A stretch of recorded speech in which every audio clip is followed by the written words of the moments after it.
The boardroom on the 52nd floor smelled like leather and ambition.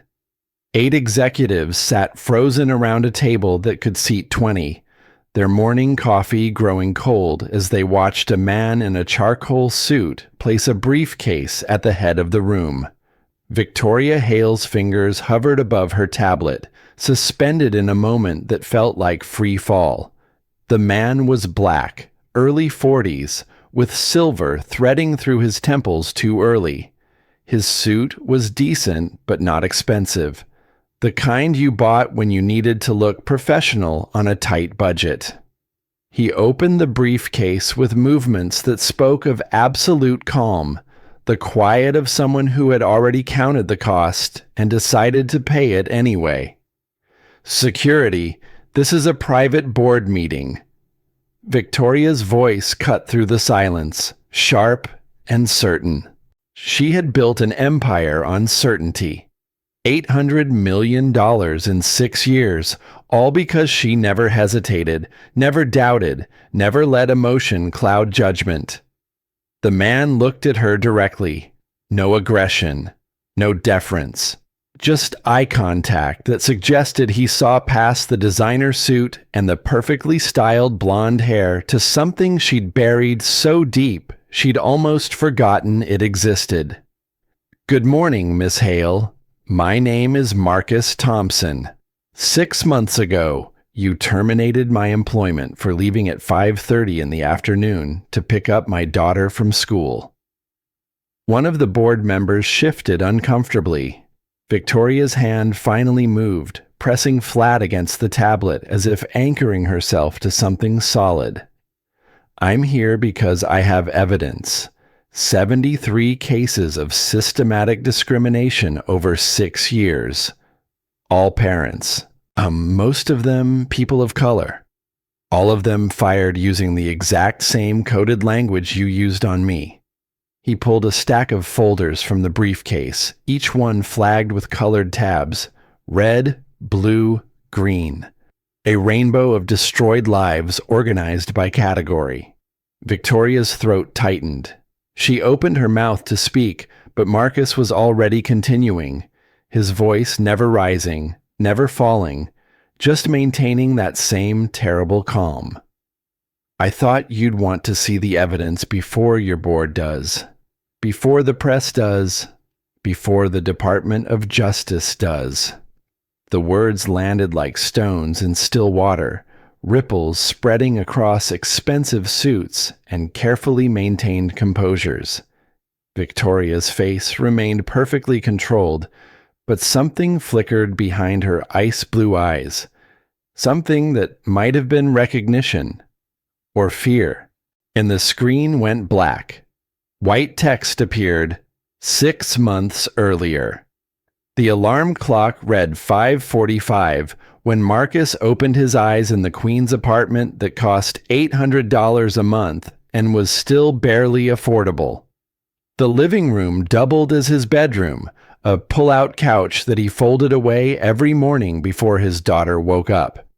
On the kitchen table, bills formed a neat stack that represented every choice he'd made in the 3 years since Linda died. Electric bill, $92.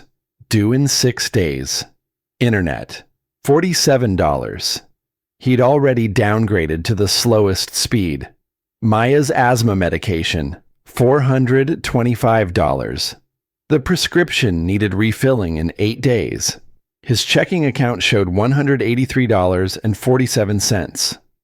The math never worked. It hadn't worked in 3 years.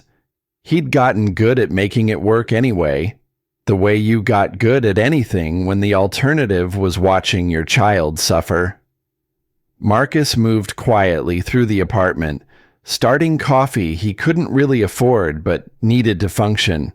The walls were covered in crayon drawings, bright explosions of color that Maya created with the focused intensity only 8-year-olds possessed.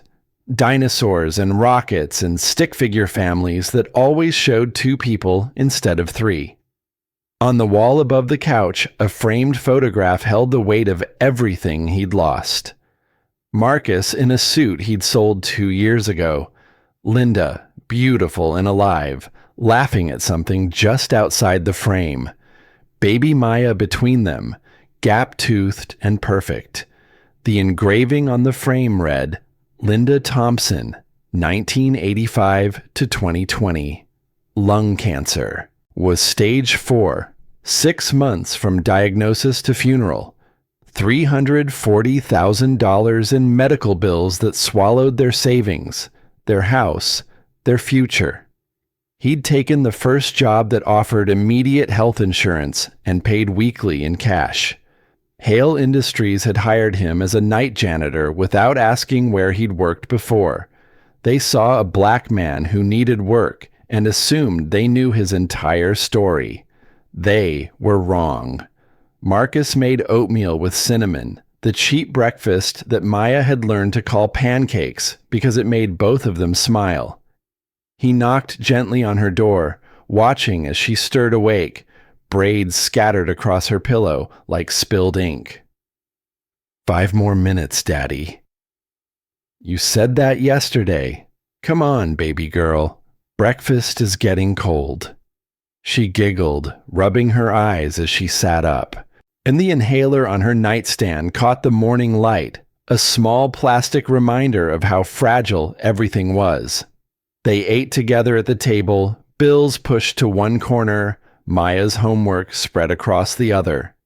She talked about school, about her friend Emily, whose father had taken her to a Broadway show. Marcus felt the familiar ache of things he couldn't provide, but kept his voice light and full of promise. We'll do something special soon, I promise. Maya reached across to squeeze his hand, her small fingers warm and trusting. It's okay, Daddy. I like our time. She used her inhaler without being reminded. The morning dose that kept her lungs open and her life stable. Marcus packed her lunch, checked her homework, kissed her forehead. The ordinary rituals of single parenthood that he'd learned through grief and necessity.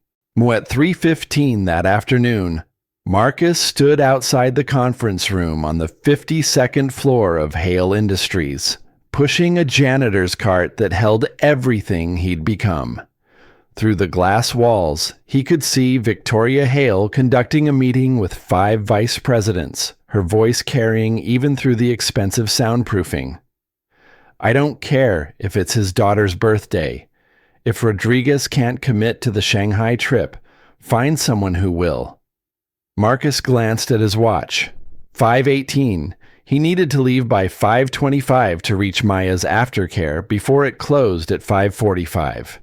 Any later meant a $25 fee per 15-minute increment, money he absolutely didn't have. The intercom on Victoria's desk crackled to life. Miss Hale, the evening cleaning schedule, Mr. D. Thompson is requesting to leave early again. Victoria's expression shifted from focused to irritated in less than a second. Again? Send him in. Marcus entered the conference room, leaving his cart in the hallway. The 5 vice presidents watched with varying degrees of discomfort. One of them was Felix Okonkwo, the company's general counsel, also black, also wearing a suit that cost more than Marcus made in 3 months. Felix wouldn't meet his eyes. Mr. Thompson, this is the 4th time this month you've asked to leave before your shift ends. Victoria didn't stand. Didn't offer him a seat, just looked at him the way someone might look at a machine that kept malfunctioning. Yes, ma'am. My daughter's aftercare closes at 5:45. If I'm late, there's a $25 penalty for every 15 minutes. One of the vice presidents whispered something to his colleague. Marcus caught the words, "Just pay it," and felt heat rise in his chest. He pushed it down, kept his voice level. I understand the inconvenience, but my contract specifies 8 a.m. to 5:30 p.m. I complete all my assigned areas. My performance reviews have been... Your performance reviews measure the minimum. Victoria cut him off with the precision of someone who'd practiced dismissing people. Excellence requires more, Mr. Thompson. I built this company by outworking everyone. I expect my team, at all levels, to mirror that commitment. Other janitors cover overnight shifts, weekend work. You've declined every request for additional hours. With respect, ma'am, I'm a single parent. That's my daughter has severe asthma. I need to... Mr. Thompson, Victoria's voice dropped to something colder than dismissal, something final. Let me be clear. I appreciate your personal challenges, but Hale Industries needs people who are all in. You've made a choice. So have I. You're terminated. Effective immediately. The room crystallized into silence. Felix Okonkwo stared at his hands. The other vice presidents found sudden interest in their tablets. Marcus stood perfectly still for 60 seconds that stretched into something infinite. Then he spoke, and his voice carried the weight of 3 years surviving, 8 years of fatherhood, a lifetime of understanding exactly what he was worth. Miss Hale, I know exactly what I'm worth. I'm a good father. I'm reliable. And I can lose this job. I'll find another one. But I can't lose my daughter. I can't get back the years I miss.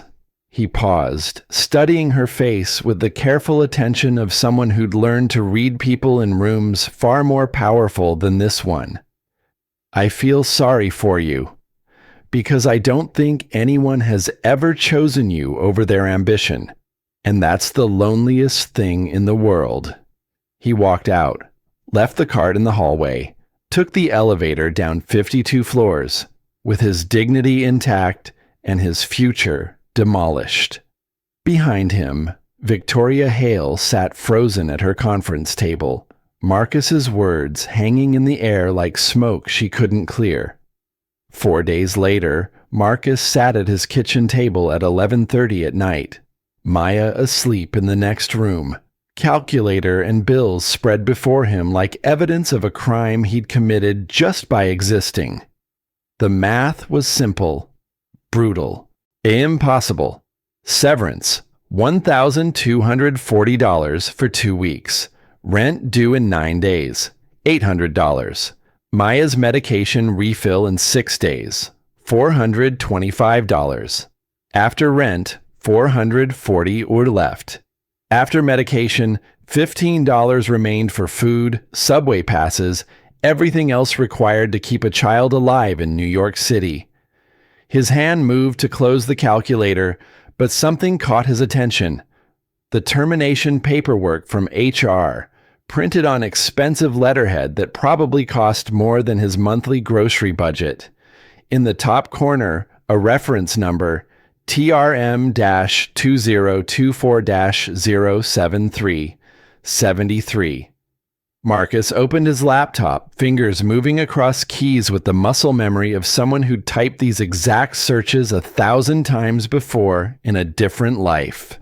The EEOC database still had his login credentials active, a bureaucratic oversight that no one had bothered to correct when he'd resigned 3 years ago. He searched, Hale Industries, terminations, last 6 years, keyword filter, family responsibilities. The results loaded slowly on his ancient laptop. 73 cases.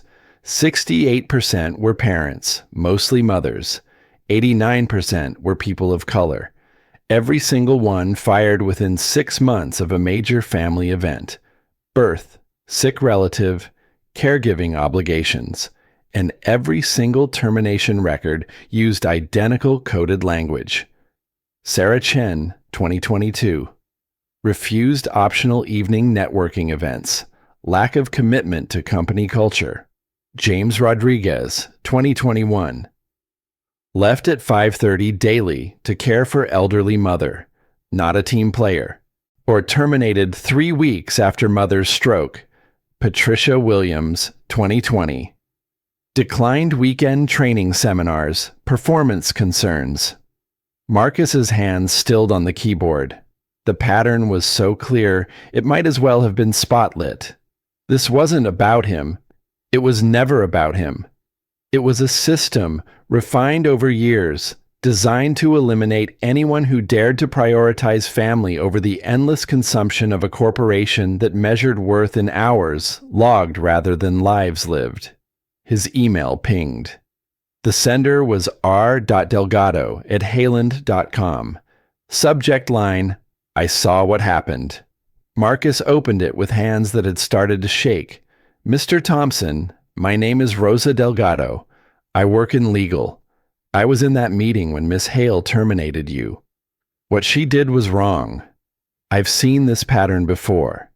If you need anything, please call me. You're not alone. Below her name, a phone number. Marcus stared at the screen, at the 73 cases that represented 73 families destroyed, at the email from a stranger offering help he didn't know he could accept. Something shifted in his chest, the grief and exhaustion making space for something else, something that felt like purpose.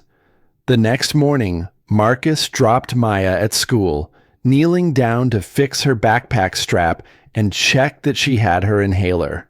She ran toward the entrance, then stopped, turning back with the sudden intensity children had when they sensed something wrong. Daddy, why were you crying last night? The question hit harder than anything Victoria Hale had said in that conference room. I wasn't crying, baby girl. I heard you. In the kitchen. Marcus pulled her close, to breathing in the smell of her shampoo, the simple reality of her. Daddy's just figuring some things out, but I promise we're going to be okay. Did you lose your job? He couldn't lie to her. He'd promised Linda in those final terrible days that he'd never lie to Maya about the important things. Yeah, baby, I did. Because of me? No, never because of you. Because of people who don't understand what matters. Maya hugged him tight, then ran inside when the bell rang. Marcus watched her disappear into the building, then sat in his car for 5 minutes, letting himself feel everything he couldn't afford to feel when she was watching. Later that day, during math class, Maya raised her hand. Yes, Maya? My daddy says family is more important than work. Is that true? Another student, a white girl in expensive sneakers, laughed. My mom says people who can't work hard stay poor. The teacher's face showed the trapped discomfort of someone who didn't want to touch that particular landmine. Well, both things can be. Let's move on to multiplication tables. Maya sat quietly, her small hands folded on her desk, and understood for the first time that the world her father navigated was crueler than she'd known. That night, Marcus's phone rang as he tucked her into bed. An unknown number. He almost didn't answer, but he did. And everything that came after began with that single choice to pick up the phone and hear what Rosa Delgado had discovered in 6 years of keeping files no one else wanted to see. Marcus stood at his window, watching the city lights spread across Queens like scattered stars, and thought about 73 families who'd been broken by a system that valued profit over presence. He thought about Maya's question. He thought about Victoria Hale's empty eyes when he told her the loneliest truth she'd ever heard.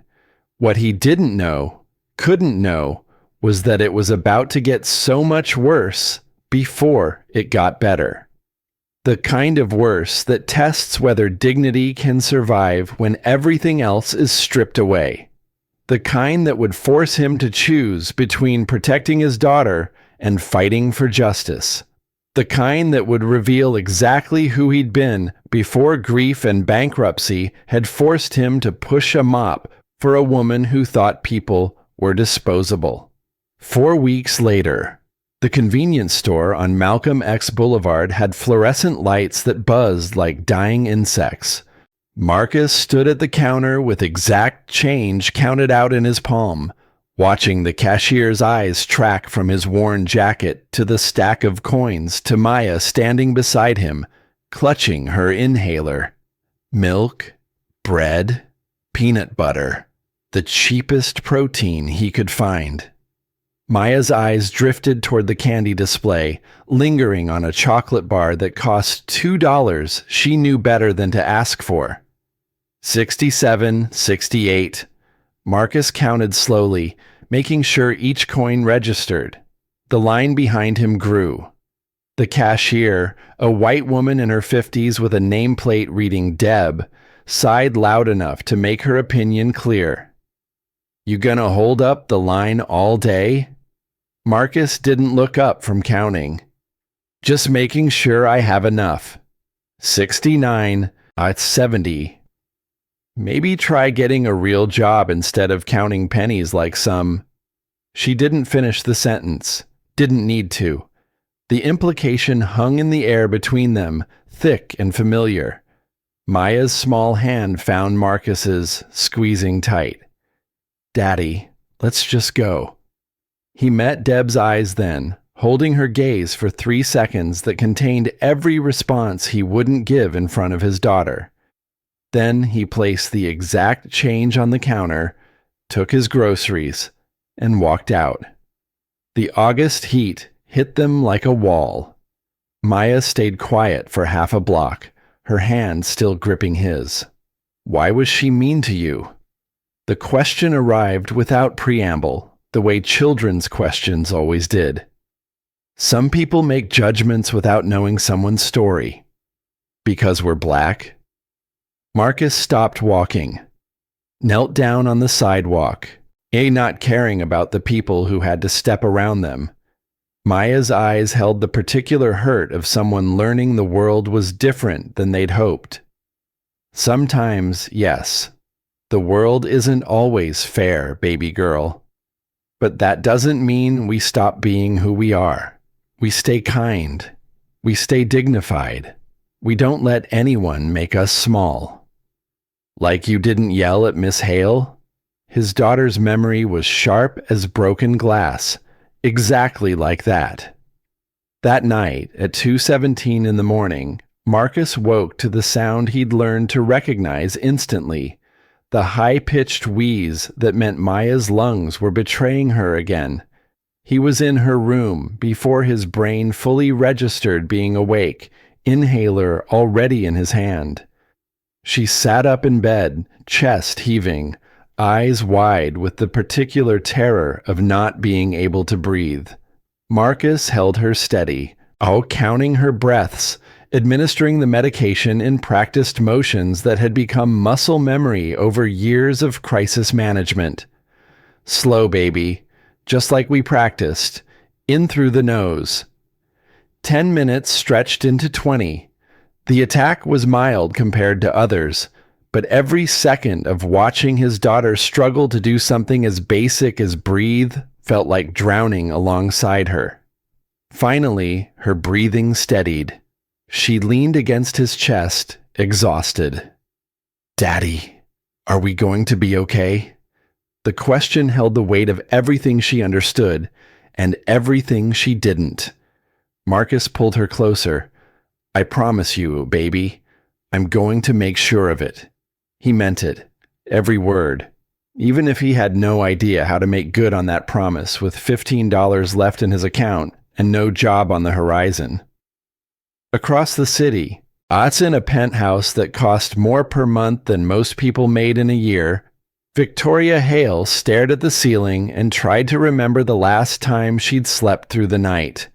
Her bedroom was temperature-controlled, the mattress orthopedic, and recommended by 3 different specialists. The blackout curtains cost $800 and blocked every photon of light from the city below. None of it helped. Marcus Thompson's face kept appearing in her mind, along with his voice, quiet and certain, delivering words she couldn't shake. I feel sorry for you. At 3 a.m., she gave up on sleep and moved to her home office. Poured scotch she didn't drink. Opened her laptop to quarterly reports that usually brought her comfort. Profit margins up 18% year over year. Stock price climbing steadily. Every metric screaming success. Her phone vibrated. Felix Okonkwo calling at 3 in the morning meant problems. Victoria. His voice carried the careful neutrality of someone who'd practiced not showing emotion in rooms where emotion was weakness. Felix, it's late. The Thompson termination. He hasn't signed the severance agreement. Victoria's fingers tightened around her glass. So, he has 30 days. He also hasn't cleaned out his locker. And Victoria, there's something else. He accessed our building network 4 days ago from an external IP address. What was he looking at? Don't know yet. But Victoria, the pause stretched long enough to be worrying. He's the 73rd parent we've terminated in 6 years. If anyone starts connecting those cases, if any journalist or lawyer notices the pattern, there is no pattern, Felix.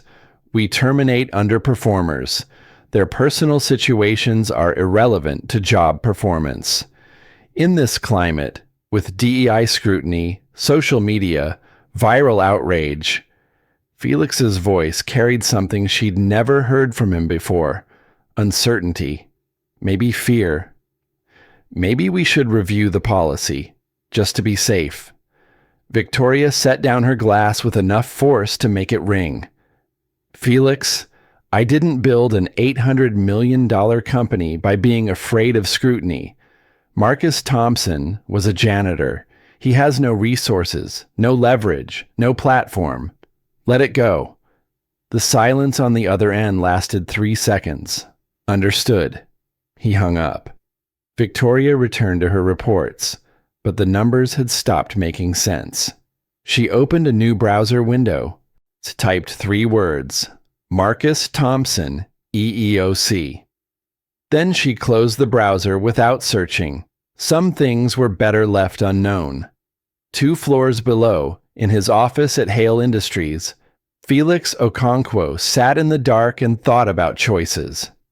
He'd graduated from Howard Law 23 years ago, the only black associate hired that year at a white shoe Manhattan firm. The partners had taken him to lunch and explained the rules with the casual certainty of people who'd never questioned their right to make them. Keep your head down. Don't make waves. Protect the client at all costs. He'd followed those rules for 2 decades, made general counsel at 40, 6-figure salary, corner office, respect from people who mattered. But when Marcus Thompson had stood in that conference room, Felix had kept his eyes on his hands rather than meet the gaze of another black man being discarded by the same system that had elevated him. The shame of that moment sat in his chest like swallowed glass. His desk phone rang. Victoria again. I need you to draft something, just in case Thompson becomes a problem. Legal justification for the termination. Performance documentation. Anything that protects us if he decides to file a complaint. Felix's fingers moved to his keyboard automatically, muscle memory from 23 years of protecting clients from consequences. Of course, I'll have it by morning. Rosa Delgado's basement apartment in Washington Heights smelled like old paper and determination. Marcus descended the narrow stairs, following the woman who'd reached out when everyone else had looked away. She was 42, Latina, with eyes that had seen enough corporate cruelty to recognize it instantly. I've been at Hale Industries 12 years. Every termination crosses my desk for legal review before it goes to HR. She gestured at the boxes filling every available surface. 73 files, each one flagged with colored tabs. Red for single parents, blue for caregivers, green for pregnancy or maternity situations. I started keeping copies 3 years ago when I noticed the pattern. Same coded language in every case, same timeline, same outcome. Marcus opened the nearest file. Sarah Chen, terminated 2022. Lack of commitment to company culture, refused optional networking events, performance concerns. Attached to Chen's file was an internal memo dated 2 weeks before her termination. From Diane Morrison, HR Director, to Victoria Hale. Chen has declined evening events 3 times since returning from maternity leave. Recommend PIP to document performance issues before termination. PIP means Performance Improvement Plan. It's supposed to help struggling employees. Diane uses them as paper trails. No one survives a PIP at Hale Industries. They're designed to fail. Marcus pulled another file. James Rodriguez, 2021. Then Patricia Williams, 2020. Every file told the same story with different names. There's more. Rosa handed him a document that made his blood run cold. Internal memo from Diane Morrison to Victoria Hale, dated March 2018. Subject line, EEOC Audit Risk Assessment. Marcus read it twice, his legal training kicking in automatically, cataloging every violation, every admission, at every piece of evidence that could destroy the careful fiction Hale Industries had maintained. To minimize federal scrutiny, recommend terminating employees with culture fit concerns before formal complaints can be filed, using settlement agreements with NDAs for any filed complaints, ensuring no single protected class shows statistical disparity, spread terminations across races and genders, but maintain focus on uncommitted employees. The last line hit hardest. Legal confirms this strategy has 94% litigation avoidance rate. Felix Okonkwo wrote that confirmation. He designed the whole system. Marcus's hands were shaking. He set the memo down carefully, as if it might explode. How many people know about this? Me, you, and now 2 others who agreed to talk. The coffee shop on Amsterdam Avenue had been chosen for its corner booth and background noise. Sarah Chen arrived first, her hands wrapped around a cup she didn't drink from. Malik Johnson came 10 minutes later, a black father of twins who'd been terminated in 2020 for taking FMLA leave when his mother had a stroke. Marcus laid out the evidence, showed them the 73 cases, explained the systematic targeting, watched their faces move through disbelief to recognition to rage. Even if we file complaints, Malik's voice carried the exhaustion of someone who'd already lost once and knew the cost of losing again. Hale's lawyers will drag it out for years. I can't afford legal bills. I've got 2 kids in college, and I'm working 3 jobs just to keep up with what I lost. Marcus pulled out a legal pad covered in his own handwriting, case citations, federal statutes, a roadmap he'd been building for 4 weeks while surviving on peanut butter and rage. We're not filing individual complaints. We're filing a class action lawsuit under Title VII of the Civil Rights Act and 42 U.S.C. Section 1983. Deprivation of rights under color of law. Sarah's eyes widened. That's federal civil rights statute. You'd need to prove systematic intentional discrimination. I have 73 cases showing disparate impact on parents of color. I have termination records with identical coded language.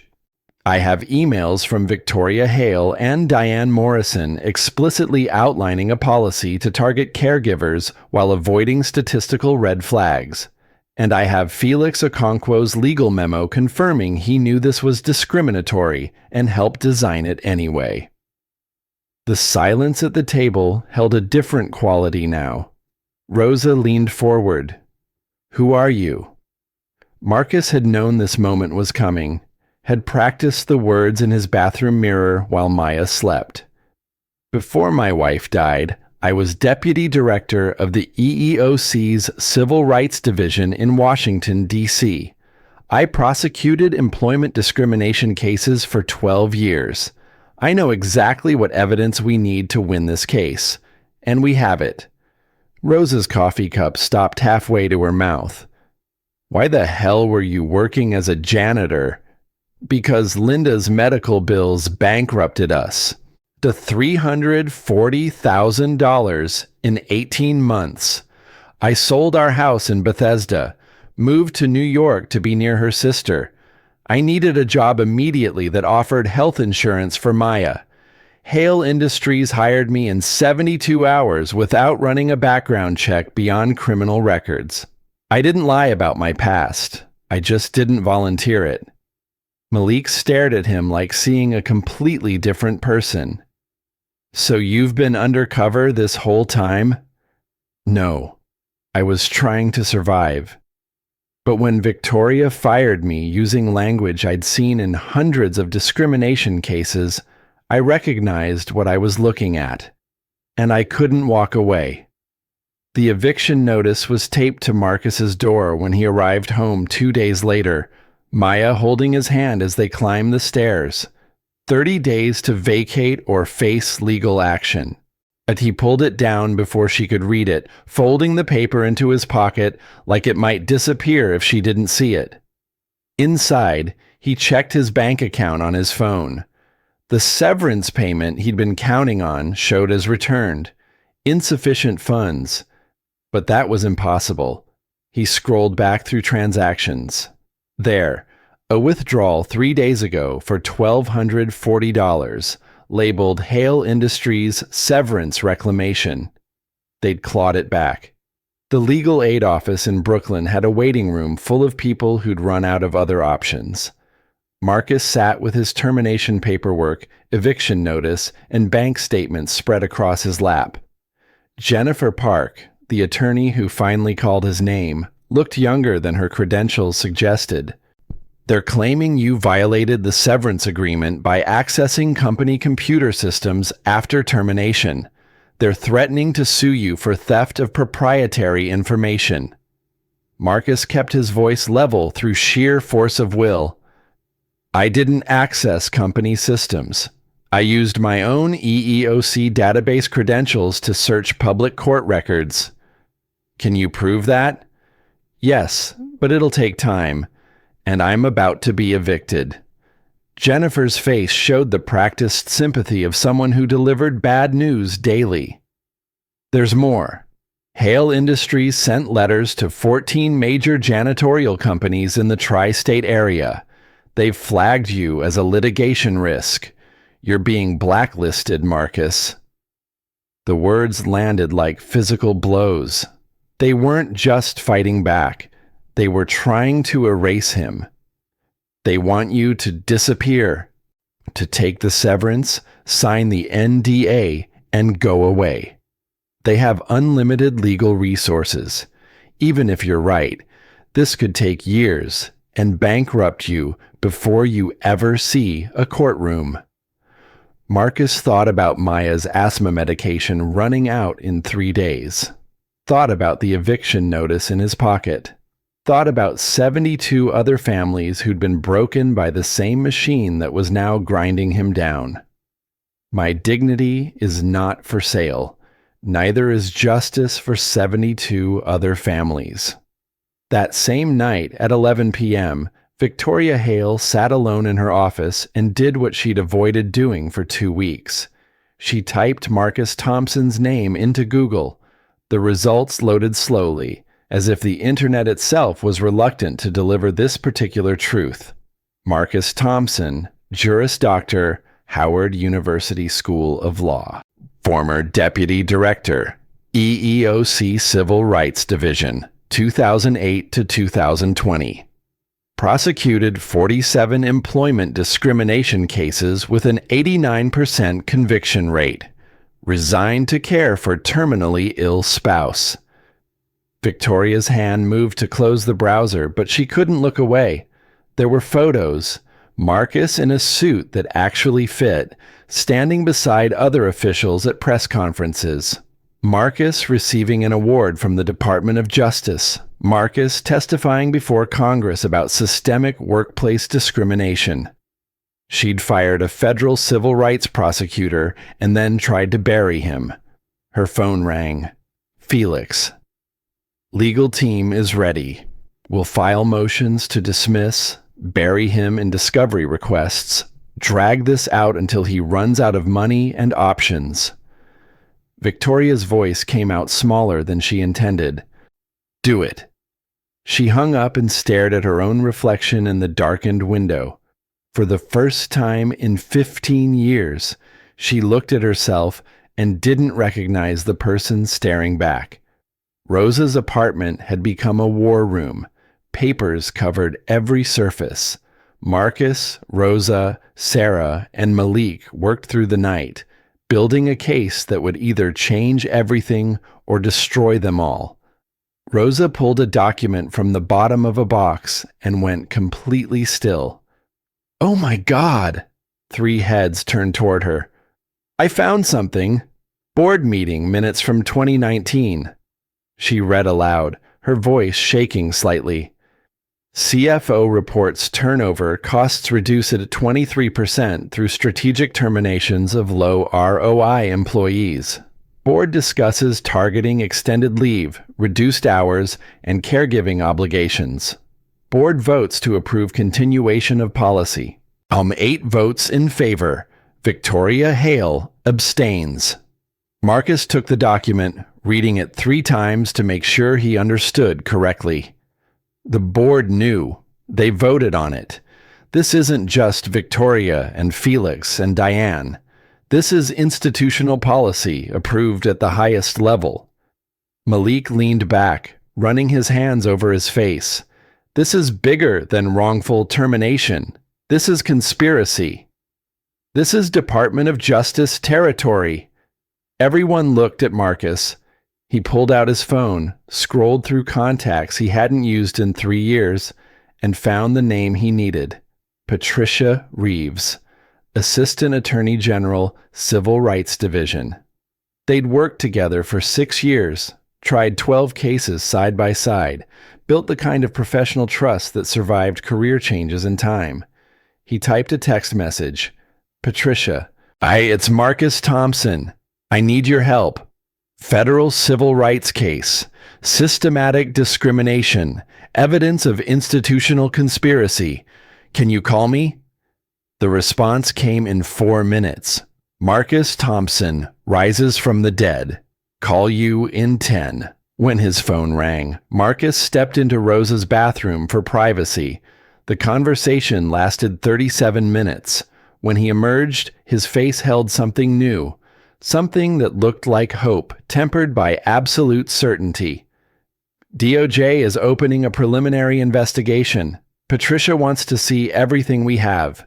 If we can get Victoria on record either lying under oath or admitting to the policy, they'll launch a full probe. Subpoenas, depositions, potential criminal charges for Felix and Diane. The room absorbed this information in silence. How do we get Victoria on record? Marcus smiled without humor. We ask her very politely to attend a board meeting where she thinks she's in control, and we make sure the DOJ is there to hear what she says. The night before the confrontation, Marcus sat at his kitchen table with his briefcase open. Inside, 73 files printed and organized, USB drives with digital evidence, legal citations highlighted and tabbed, the 2018 memo that proved intent, the 2019 board minutes that proved conspiracy, federal statutes that would send Felix Okonkwo's legal career into free fall. Maya appeared in the doorway in her pajamas, rubbing her eyes. Daddy, are you nervous? Marcus looked at his daughter and saw everything that mattered. Yeah, baby, I am. About tomorrow? She'd overheard enough phone calls to piece together the outline of what was coming. "How do you know about tomorrow?" "I heard you talking to Miss Rosa. You're going to see Miss Hale again." He gestured for her to sit beside him. She climbed into the chair, feet dangling above the floor. "I'm going to tell her, and a lot of other people, that what she did was wrong. Not just to me, but to a lot of families." "Will she say sorry?" "I don't know. Some people don't know how to say sorry." "Are you going to yell at her?" "No." "Why not? She was mean." Marcus took his daughter's hand, feeling her pulse against his fingers, steady and alive and trusting. "Because yelling doesn't change people. The truth does. Tomorrow, I'm going to tell the truth."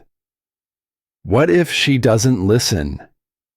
"Then other people will. And that's enough." Maya hugged him tight, then padded back to her room. Marcus sat alone with his evidence and his certainty and the weight of 73 families counting on him to be exactly what he'd always been: calm, prepared, and unwilling to let injustice win through exhaustion. His phone buzzed. Text from Patricia Reeves. "DOJ team will be present tomorrow per your intel. Recording devices authorized. Make sure Hale doesn't know we're there until you're ready. Good luck, Marcus. You're doing the right thing." He texted back, "See you at 9 a.m. Marcus stood, put on the suit he'd bought from a thrift store for $12, and looked at himself in the bathroom mirror. The man staring back was tired, broke, and running on nothing but conviction. But he was also exactly who he needed to be. Tomorrow, everything would change. The question was whether the change would break him or the system that had tried to make him disappear. The boardroom held its breath. Marcus pulled folders from his briefcase with deliberate slowness, distributing copies to each board member. Victoria's hand remained frozen above her tablet, not quite touching the surface. Over 6 years, Hale Industries terminated 73 employees. 68% were parents. 89% were people of color. Every single one received identical performance documentation written by your HR director, Diane Morrison, using the exact same coded language. He opened his own copy, reading aloud. "Lack of commitment, not a team player, declined optional opportunities, performance concerns." These phrases appear in every termination file. "I'll be always written 2 to 3 weeks before the actual firing." The performance improvement plans Ms. Morrison created weren't designed to improve performance. They were designed to create legal cover. A board member near the end of the table, gray-haired and wearing a suit that cost more than Marcus's car, cleared his throat. "That's concerning, but surely isolated incidents of poor judgment don't constitute—" "It's not isolated." Marcus pulled out the document Rosa had found, the one that changed everything from mistake to conspiracy. "This is an internal memo from March 2018, from Diane Morrison to Miss Hale. Subject line, EEOC Audit Risk Assessment."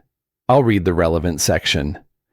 His voice stayed level, professional. "I'm the tone of someone who delivered evidence in federal courtrooms and knew exactly how much power lived in staying calm.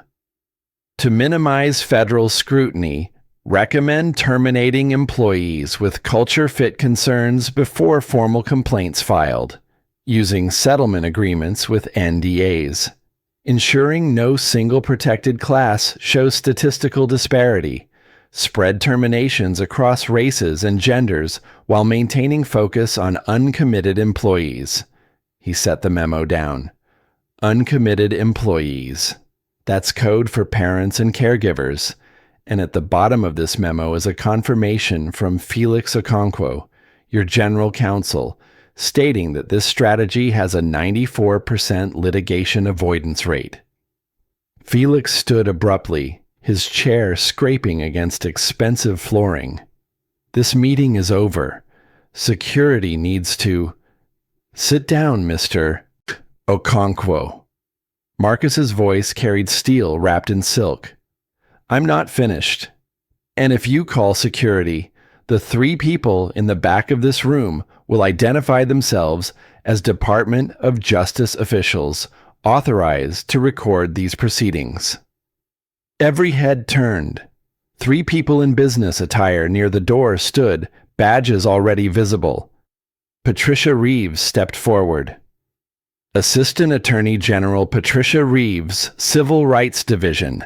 This meeting is being recorded under Federal Investigation Authority. Everyone in this room is advised that lying to federal investigators carries criminal penalties.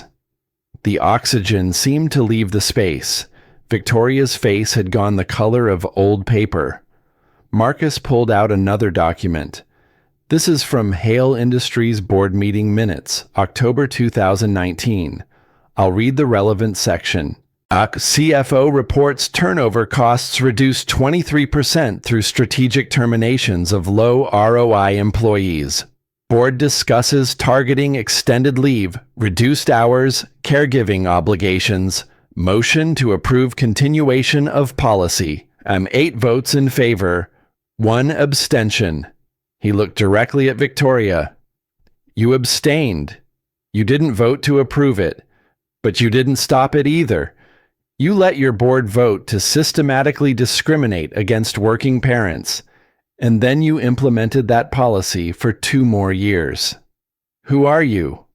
Victoria's voice came out raw, stripped of its usual certainty. Marcus straightened, and when he spoke, his voice carried the weight of 12 years prosecuting cases exactly like this one. My name is Marcus Thompson, Juris Doctor from Howard University School of Law. I served as Deputy Director of the EEOC's Civil Rights Division from 2008 to 2020. I prosecuted 47 employment discrimination cases with an 89% conviction rate. I resigned to care for my wife, Linda, who died of cancer in 2021. Her medical bills cost us everything. The room absorbed this information in stunned silence. I took a janitorial position here because I needed immediate health insurance for my daughter. You hired me without checking my background beyond criminal records. You saw a black man who needed work and assumed you knew my entire story.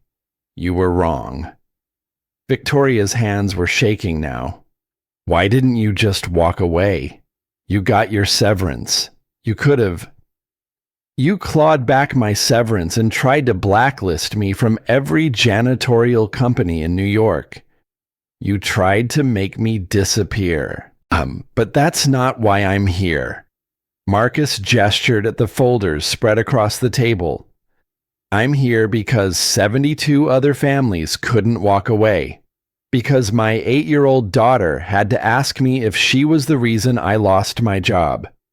Because I stood in a convenience store while a cashier treated me like garbage, and my child had to ask if it was because we're black. His voice never rose, never wavered.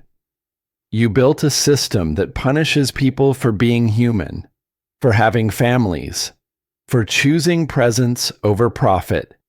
And you did it knowing exactly what you were doing, with legal advice from your general counsel, approved by your board, implemented over 6 years. That's not poor judgment. That's institutional discrimination. That's a federal civil rights violation. That's why the Department of Justice is here. Patricia Reeves moved to the table's head. Miss Hale, Mr. Okonkwo, Mrs. Morrison, you're under formal investigation for systematic civil rights violations, conspiracy to deprive rights under color of law, and retaliation. We'll be issuing subpoenas for all employment records, internal communications, and financial documents related to these 73 terminations.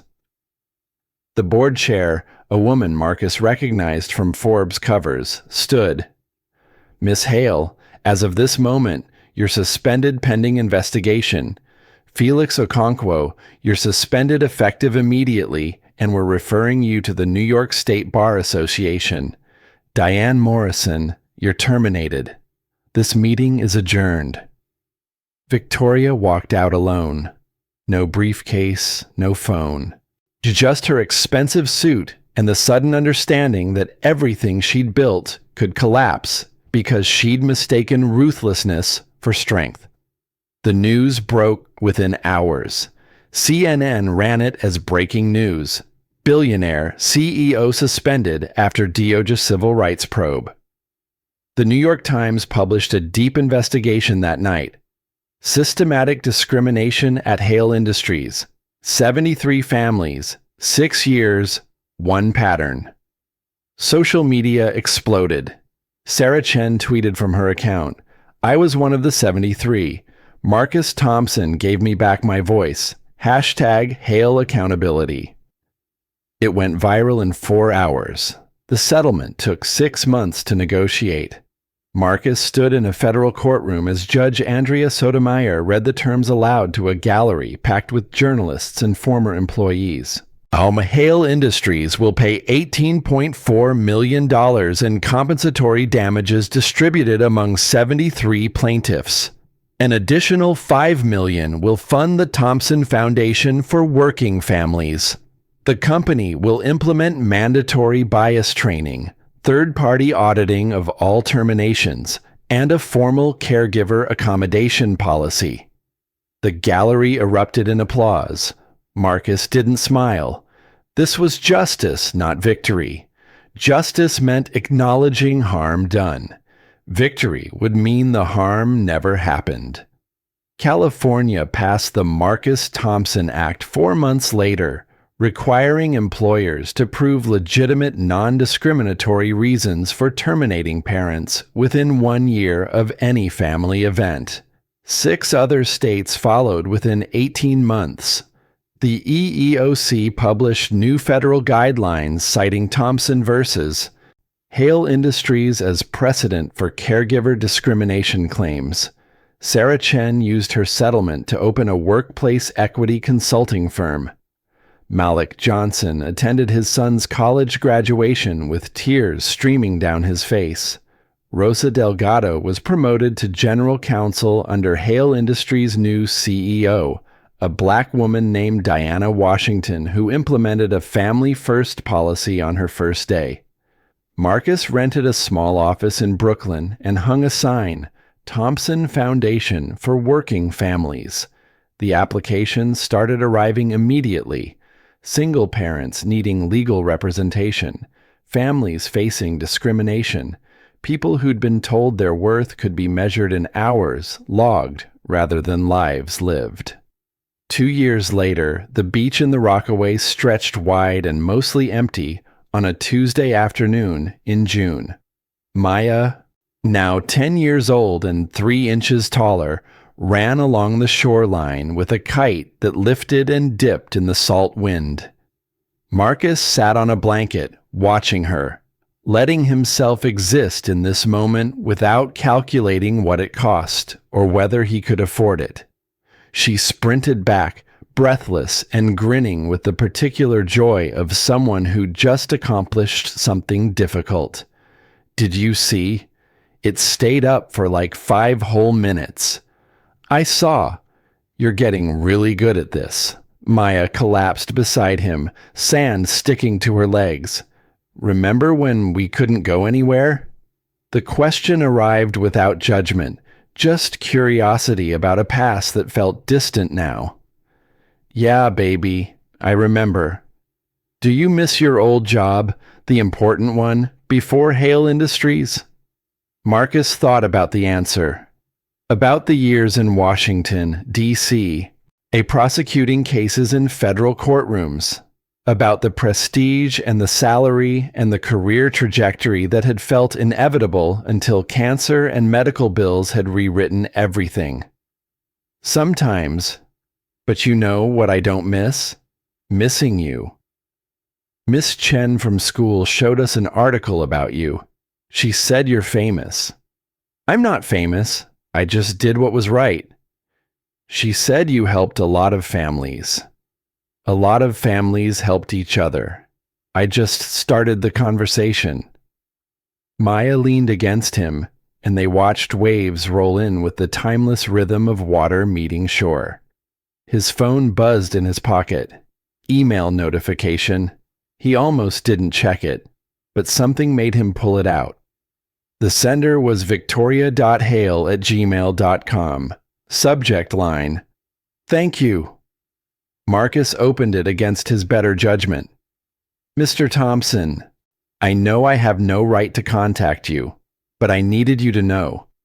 I've spent 2 years in therapy, working with former employees I harmed, learning what I should have known all along.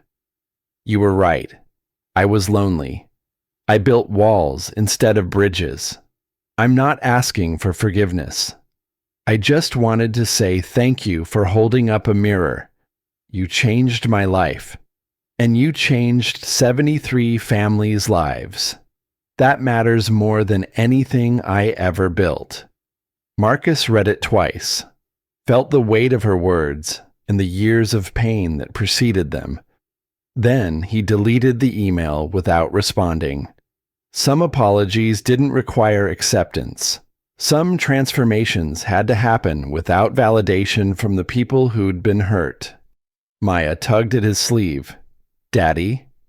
Yeah, baby girl. When I grow up, I want to help people like you do.